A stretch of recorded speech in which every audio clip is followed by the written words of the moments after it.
And so we sort of discovered that the solution to this may seem completely counterintuitive, which is to actually increase the number of active challenges in your life.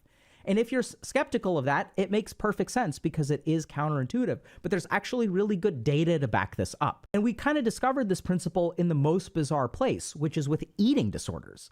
And you may start to wonder, okay, what does that have to do with anything that we're talking about? So clinicians made a really interesting observation that the more out of control someone's life is, the more disordered their eating becomes.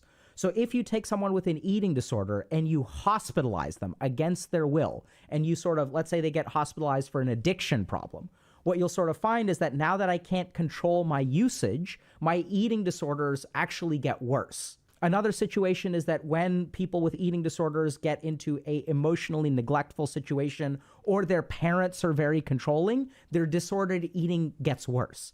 And as we worked with these people, what we sort of discovered is as they lose control in other parts of their life, what they do to avoid feeling overwhelmed is to start to really control their eating. So they make that challenge of eating so great that it gives them a sense of control in life, and it sort of protects against the feeling of being overwhelmed. And so we kind of discovered something really interesting. And this also kind of explains why disordered eating is so bad.